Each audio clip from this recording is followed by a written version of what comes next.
Hello, my name is Ryan Stone Joseph Laite, and this is my literary analysis of Blessing the Boats, written by Lucille Clifton in 2001.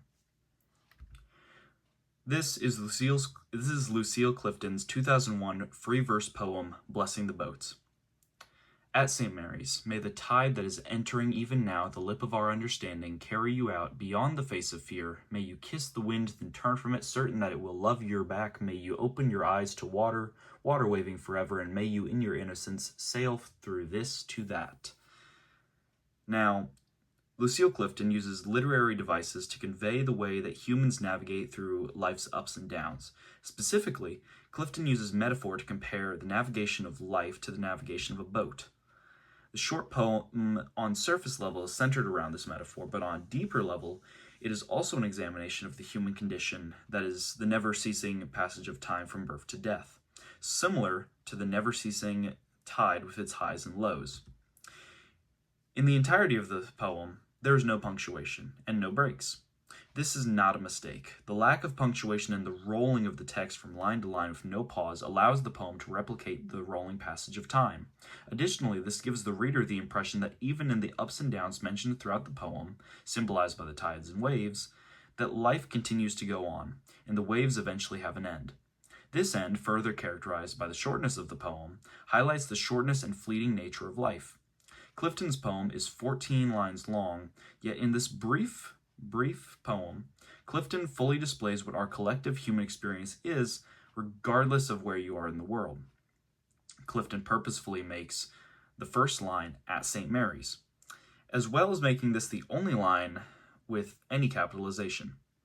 When looking at this poem as if it displays the human experience, Mary is symbolized for birth, and at St. Mary's being in reference to being in the womb or in heaven before birth, because St. Mary is the patron saint of all humanity, mothers and women in childbirth, among many other things.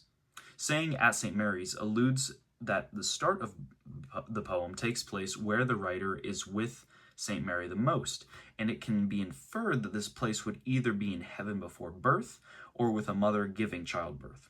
In either case, Clifton referring to St. Mary signifies the start of life in the same way that St. Mary gave birth to Jesus Christ. She chose this line to start her poem to signify the start of life in childbirth. One reason Clifton can do this is because when most Christians around the world hear the term St. Mary, they first think of Mary, mother of Jesus. This permits Clifton to use this literary and historical device to resonate with her readers, and to note the start of life as well as her own belief. This life that is described in the poem can be characterized by the ups and downs that we face in our lives, which is shown in the metaphorical and symbolic tides and their waves. The title, Blessing the Boats, is another way Clifton uses symbolism to further reveal the human experience in her poem. In the early 2000s, when this poem was published, it was common for Christians to be baptized, or at the very least, blessed at birth. Clifton's title choice, Blessing the Boats, goes along with her metaphor of comparing the waves and tides to the ups and downs of life, and also comparing blessing at the beginning of life, blessing the boat, which here we can refer to the boat as the body, our body. Like I said, she chooses her title to represent the blessing of us in our boat or body as we go forth and navigate the ever-changing waters of life. In this way, Clifton relays to her audience that Blessing the Boats is a poem about the human experience of life. Additionally, this metaphor that Clifton uses throughout the poem displays the human condition of the never-ceasing passage of time from life to death. If the title, Blessing of the Boats, and the first line, at St. Mary's, are both symbolic of the start of life, then the next several lines are metaphors for the ups and downs of life that continue without ceasing. Clifton writes in lines 2 through 6, "May the tide that is entering even now the lip of our understanding carry you out beyond the face of fear," which alludes to her metaphor about the never-ending ups and downs of our lives. Seasons of our lives are represented as tides, and the individual waves are symbols for the individual highs and lows we face during those seasons. She includes lines 5 and 6 to encourage her audience to allow ourselves to flow with and not fight the changing of tides or changing of seasons as they carry us to the next wave of our lives. The poem then goes on to say in lines 7 through 10, may you kiss the wind, then turn from it, certain that it will love your back, may you, where the wind is characterized as something you can kiss.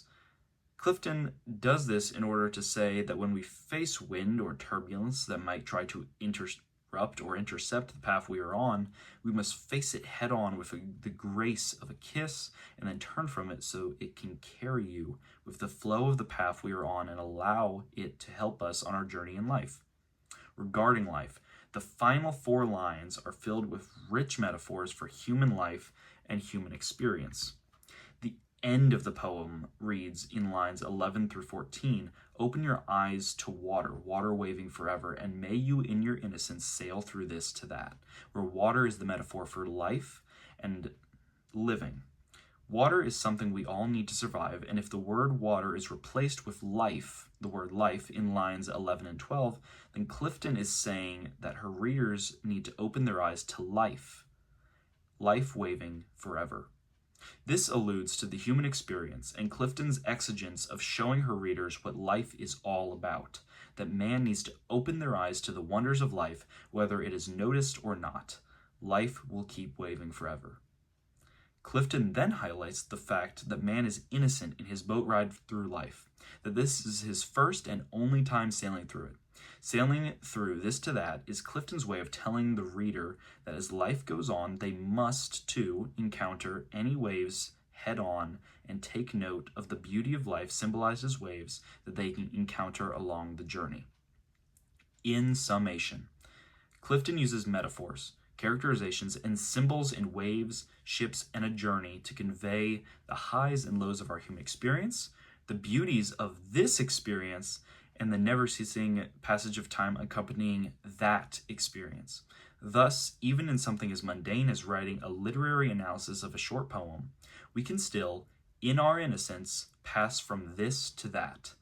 This poem, despite its lacking length, gives its readers an overview of the human life and sheds light onto the overarching aspects of life that all people experience. Well, that's all, folks. I hope you have a Merry Christmas, and thank you for listening to my analysis.